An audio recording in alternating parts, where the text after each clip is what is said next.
Hi guys, it is prep day and it's one that I have been waiting for a very long time. We received a new freezer this week and I filled it up with 250 euros of meat and bone and organ. I think I have enough for 8 weeks of prepping, and today I received new containers and you will see them in a bit. And yeah, it's time for a month's prep, and I haven't done that since Venus joined our family. I used to prep for a month's time for Mojo when we had enough space for her to prep it in freezer bags, and then there was another dog, so we really couldn't do it anymore, especially if we didn't want to use those single-use freezer bags. So this for me is going to be a very fun prep, and I hope it will be for you as well, because it's quite varied. It has a lot of muscle meat. I think we'll be using 6 types of muscle meat, some fat, some tripe and some heart. And then we have various types of fish, which we will be adding in the bowl, which you will see later on. We have 4 types of bone and 4 types of organ, and a lot of variety as well in the vegetables. So you'll be seeing a whole lot of color. I'll vlog the process, and I might do a little bit of time-lapsing as well. Yeah, I hope you're gonna love this video. I have done so many, well, vlog style videos in when I did prepping, and I think for me this is going to be the most fun one. Since we have a new freezer and since we have so much in stock at the moment, I will be doing a freezer tour as well as a freezer organization thingy, because I know that many raw feeders really like to see a freezer. I hope that it will look good, especially because we have the new containers, which are see-through and also very nice in shape. I think the freezer will be looking organized very easily. So yeah, so I'll show you the containers first. So this box just arrived. It contains 150 containers of 1.2 liters, and these are reusable freezer containers, which are actually sold for restaurants and stuff. And they only sell them per 10, 150, 200 and 700, but they're quite affordable. But they can also go in the dishwasher, in the freezer, in the microwave, so they're perfect and very sturdy actually for the price. So these will be the new containers, and I will be prepping for months, so that means that I need 84. I will keep 90, and I've sold 60 to a friend. So yeah, and I really like that they're see-through and that they're all the same size and shape. That would be good for this video and for the others that I'll be making in the future. But also I can just flip the container around and see what's inside, you know. So yeah, very excited about this.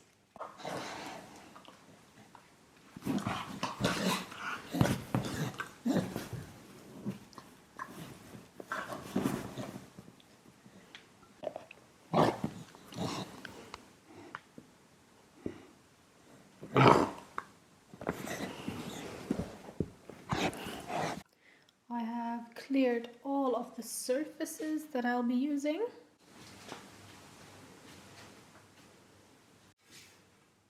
I've got my cutting board, sharpened knife,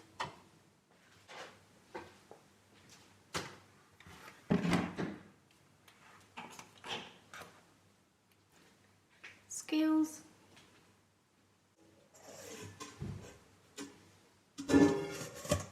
and a couple of metal bowls.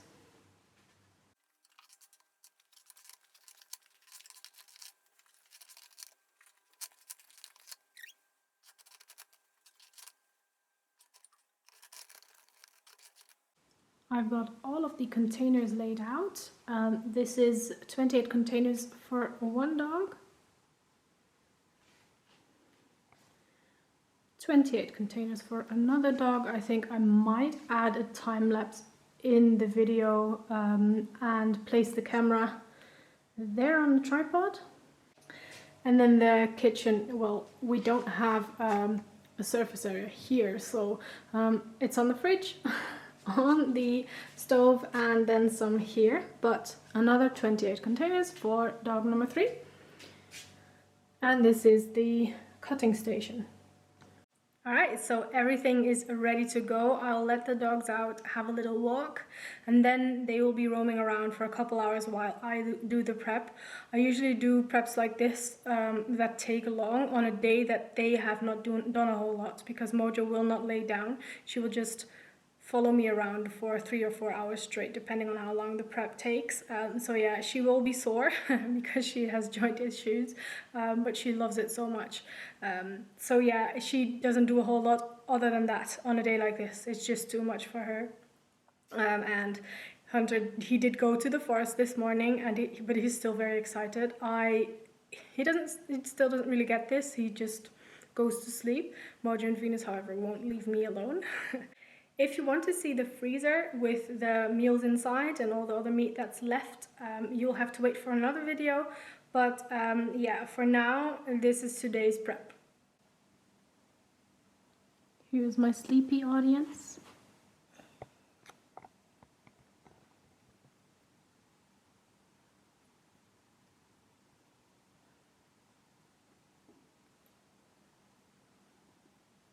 I usually start off the meal prep with the bone-in meat, and today I have 4 types for Hunter, 3 for the girls.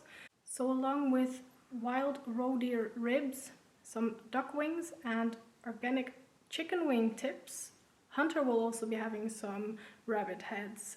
Puppies have a higher bone percentage in their diet, and they also have a little bit more organ. So for Hunter, I'm adding those rabbit heads.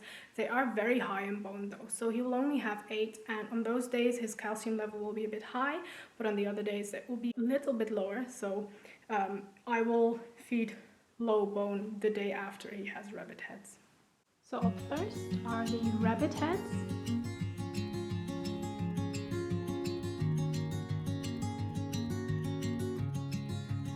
Then we have the duck wings.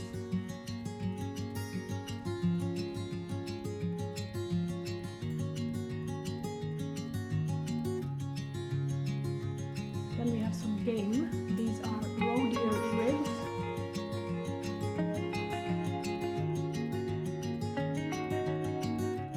So now that the bone is done, we have 9 things that fall into the meat category. 6 of them are muscle meat, 1 of them is heart, which is also a muscle. Then we have some tripe as well as some fat. So the first meat that we have is horse. I understand that you might now want to click away, but please let me explain. Just like the rabbits, a horse is an animal that sometimes is eaten. In the Netherlands, we have wild roaming horses, and because we don't have a large predator, those horses are hunted, and that's where the meat comes from. So, and a lot of this actually is hunted meat. We have roe deer ribs, and then we have some venison as well.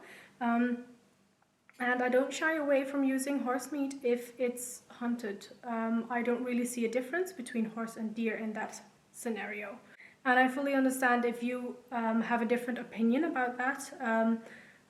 This is mine, and of course feel free to comment about it. And let me know if there's anything that you wouldn't feed based on, for example, having rabbits in your house. You wouldn't feed rabbit. If you have been a rat owner, you wouldn't ever feed rats. I fully understand that. I have things that don't feel quite right to me as well. But yeah. So first up is the wild horse meat, and then we have some angus beef, which is 80% lean, 20% fat. We have some lamb meat and goat meat, which are both 90% lean, 10% fat. The horse is very lean, and so is the turkey that we have, and the final muscle meat that we have is lean as well, and that is deer, venison. Then 3 types that fall into the meat category but aren't specifically thought of as muscle meat. One of them is a muscle, it's the heart. We have chicken hearts. Then we have some lamb fat. It looks like it's something processed. It's turned into small pellets, which means that you can even use it frozen. So I pull it from the freezer when I prep it. So I often get asked, what are those white drops, pellets, pebbles? That's lamb fat. And then we have some goat tripe. So that's the stomach of a goat. And that's it, 9 types of products that fall into the meat category. First up, wild horse meat. I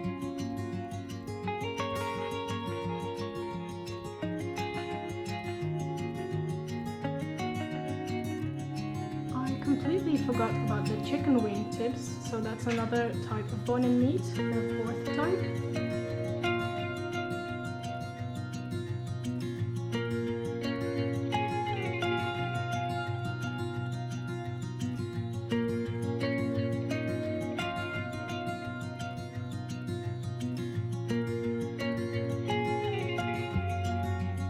Up next is goat.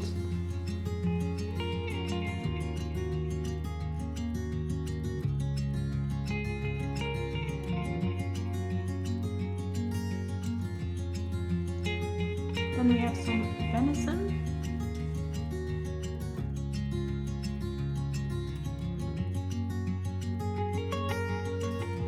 Then we have turkey.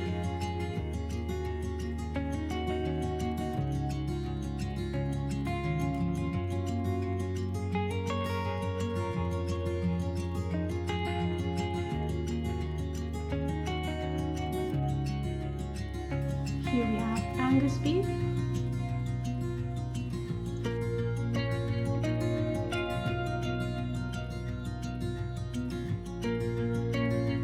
Then the final muscle meat is lamb.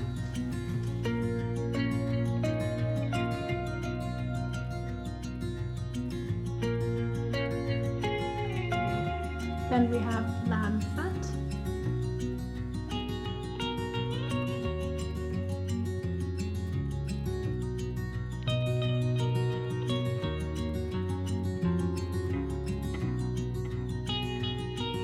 Then we have chicken hearts.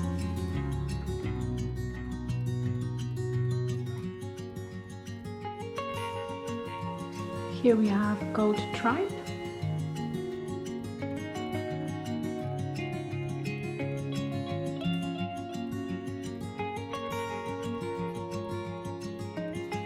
Here we have venison liver.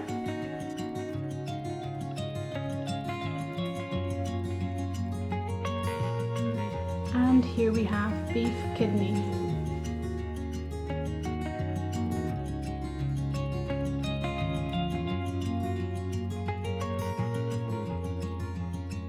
Now it's time for the organ meat. We have venison liver and beef kidney. Now all there's left to add is the vegetable blends. We have a green mix and a red mix this time. They don't include berries and seeds. I will be adding those as a frozen topper. You'll see that when we serve a meal later on in the video. I have a green blend consisting of cucumber, bok choy and spinach, and the red one is beets, paprika and aubergine.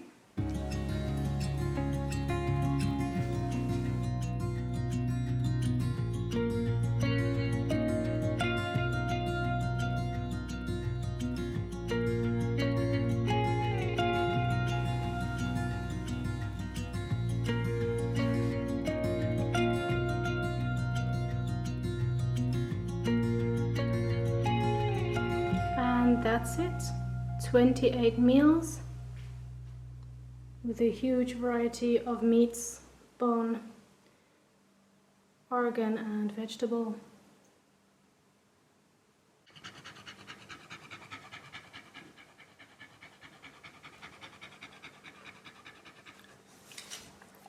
It has been a good 2 weeks since I filmed the meal prep, and I wanted to show you guys what it looks like when I thaw and prep the meals for the day.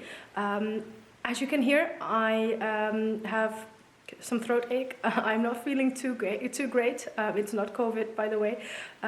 So yeah, please don't mind that. It's currently raining, so the lighting isn't great either, but that shouldn't really matter. I think I placed the table near the door, so I think it will be fine. So every day around dinner time, I pick up the meals for the next evening, so they go into the fridge to thaw for 24 hours. And I also pick up some fish or seafood. Today we have mussels. And their fruit and goat milk smoothie, kinda. So their veg blends just have vegetables, and these have berries and seeds in them, and they're a little bit liquid to put into the bowls, into the containers in these. So I decided to freeze them into ice cubes. I add some fish or mussels every other day, and I do the same for this because it's quite a lot.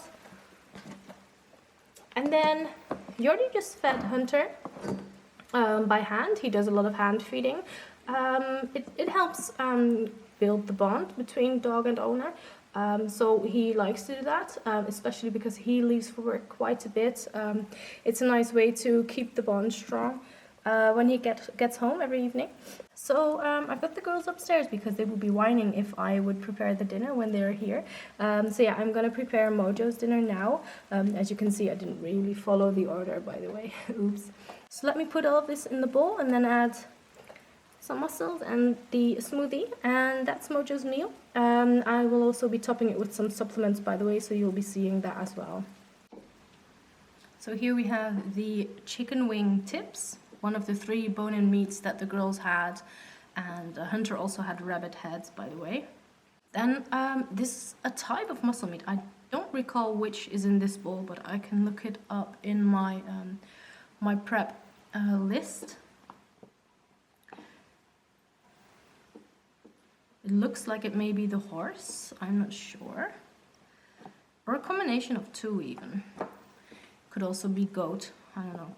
Then the secreting organ for the day. We switch every day, so we have liver one day and kidney the next. So this is beef kidney. Goat tripe. 2 chicken hearts.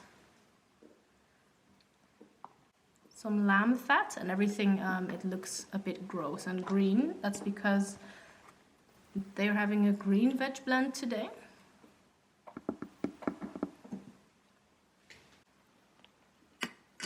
Then we have some mussels.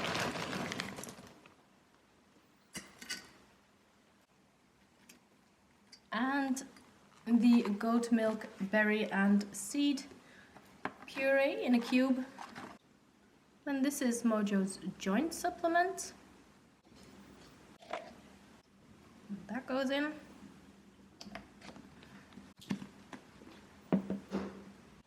And I have some Icelandic seaweed as well. So here we go. This is Mojo's meal. I will top it with bits of water, and then it's her time to eat.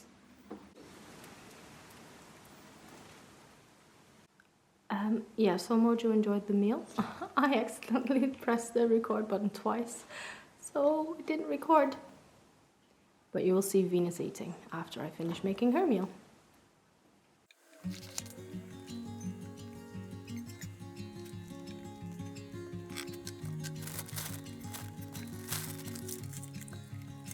So Venus's meal is the same, with the exception of 1 supplement. This is her joint or muscle supplement. It's more focused on muscle recovery for sports, whereas the other is focused on actual joint issues.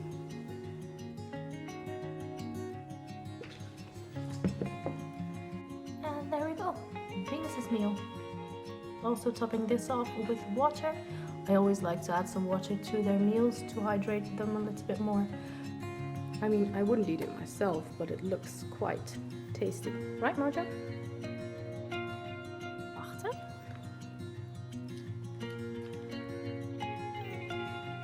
Okay.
Now this is where I thawed the dog's food, by the way, at the bottom of the fridge in the fruit and veg drawer, just so the moisture is captured, because of course these containers are not 100% sanitary at the outside.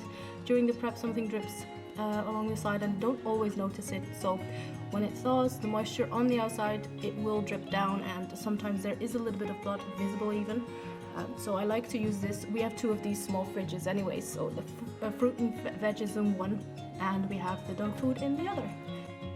I hope you guys enjoyed this video and maybe learned a thing or two about the ways to go about meal prep in a simple manner. And yeah, that's it for this week. I hope to get a freezer organization video up in the next month or so, and that will be it for the food stuff in a while. We have a lot more different content coming up, but if you have some questions about raw feeding, you can leave them below and maybe I will do a Q&A on it. If you have another request, that was Venus burping. If you have another request, then let me know as well. Alright, we'll see you guys soon. Goodbye!